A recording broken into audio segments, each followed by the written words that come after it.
After facing scrutiny around its membership and practices, the group behind the Golden Globe Awards says they're committed to immediate transformational change and reforms. The Hollywood Foreign Press Association recently said in a statement that they're putting more focus on adding Black and other underrepresented members to its organization in addition to increasing transparency around its operations.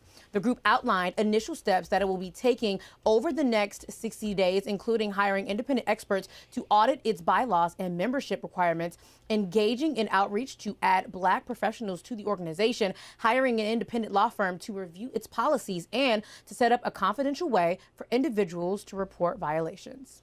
Here to discuss diversity in Hollywood and accountability is Senior Vice President of the NAACP Hollywood Bureau, Kyle Bowser. Welcome to the Black Report, Kyle. Thank you so much for joining us. Thank you for having me. Absolutely. So this story caught a lot of people's attention. What were your thoughts when the story broke?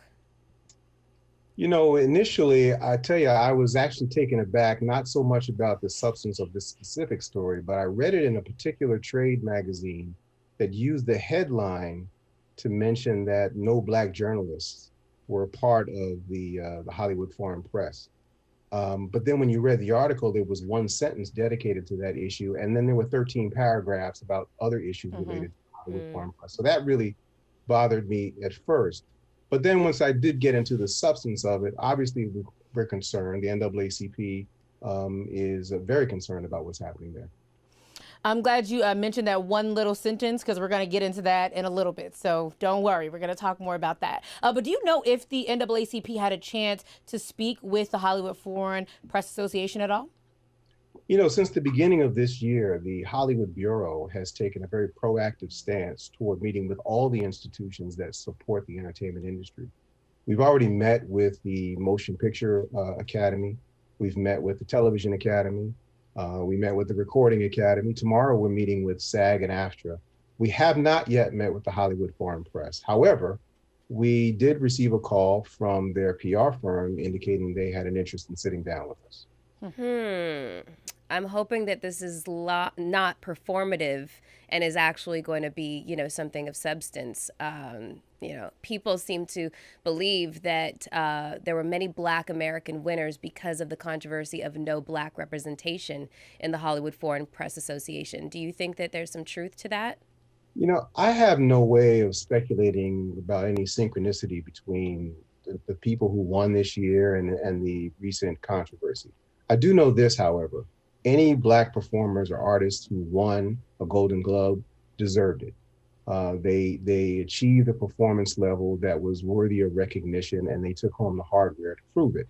If we get too mired in the conversation about whether or not it was a gesture in response to the controversy, then in some way we sort of create a stigma about those who did in fact win an award. So a lot of people online right now, feel like the only reason that the statement was released was because of the backlash that they got. Do you feel like Black Hollywood should be fighting for a seat at the Black Hollywood award shows, or should we be focusing on our own award shows? You know, I don't think it's an either or proposition. I think it's both and. Just like so many other facets of American life, we have built this nation and we've built this culture. And so we should be participants at the table when the culture is being celebrated. But at the same time, like, let's say, HBCUs, for so long, we have denied access to that which we helped to create. And so we had to create our own platform. That's why the NAACP created the Image Awards, which, by the way, is about to celebrate its 52nd show on March 27th. So I don't think that it's an either or thing. I think we should participate in the award shows that are presented by other institutions. And I think we should have fair representation in those award shows. But at the same time, I think it is very imperative that we as a community gather together and recognize our own. I appreciate your take on that because there's always a conversation as to whether or not we should participate. Usually the conversation ends, is rooted around the idea of boycotting. Let's see how successful the show is, or, without us. So it's interesting that you have that take. Tell us about the NAACP Hollywood Bureau. What's the mission and the purpose? I'm so glad you asked that. So first of all, understand that the NAACP is currently celebrating its 112th anniversary. And everything that the association does across the board is all about advocacy. And the Hollywood Bureau is just an extension of that same mission. So almost 20 years ago, the Bureau was established to really shine a light on Hollywood, to lobby the Hollywood decision makers, and to also broker relationships between the artist community and those decision makers, those gatekeepers, to make sure that there was equity and inclusion and representation. And we have doubled down now on our efforts to support the artist community, to build bridges with the infrastructure community, and to hopefully see a new day in the way in which stories are told.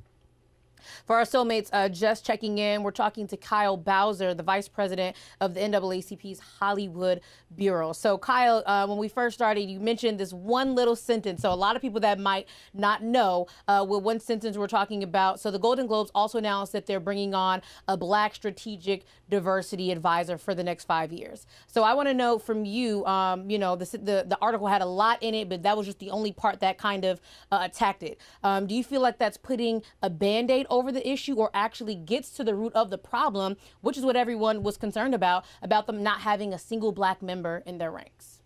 It's a great question, and it's a complicated question. Recently the Time's Up organization called for the removal of all the decision makers within the Hollywood Foreign Press.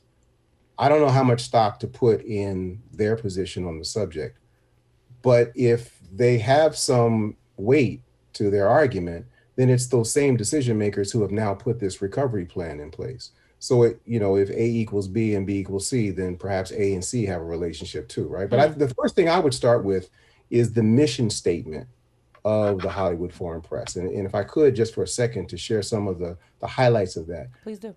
Their purpose is to establish favorable relationships and cultural ties between foreign countries and the USA. Now, let's stop right there for a second. They're referring to foreign countries, but they themselves are comprised of what we would call foreigners. So it's a sort of American-centric perspective on who they are. And then they go on by saying, by the dissemination of information concerning the American culture and traditions. So what we have is people from outside the US who are parachuting into the US and developing opinions about American storytelling, and then sharing those opinions abroad, which I have no problem with that. Where I do start to have a problem is when they put on an award show which, by the way, they're paid $60 million a year as a license fee from NBC Universal. And I think they have like an 8-year deal. So that's close to $500 million in revenue that they generate just from the Golden Globes. So they put on this major American tentpole event and deliver an opinion about American storytellers, and there's no Black people involved. That's problematic. It is.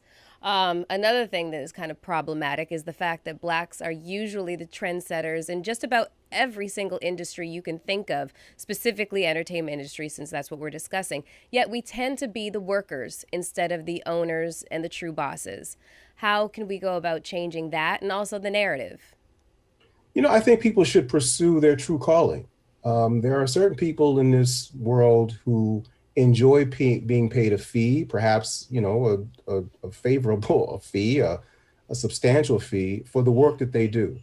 And once they render their service, they want to spend their lives doing whatever they do in their free time. And there are other people who want to take on the role of being a boss. They want to take on the role of being an equity participant in the intellectual property that they create. I don't know that there is a singular answer to the question. I think people should really listen to their heart, their conscience, and pursue what they think their real calling is. We are so happy to have you here today. I'm just enjoying every minute of this interview. So now, speaking of creating our own shows and investing in our own, we can't let you go without talking about the upcoming NAACP Image Awards taking place. What can we expect? And let us know when it's airing as well.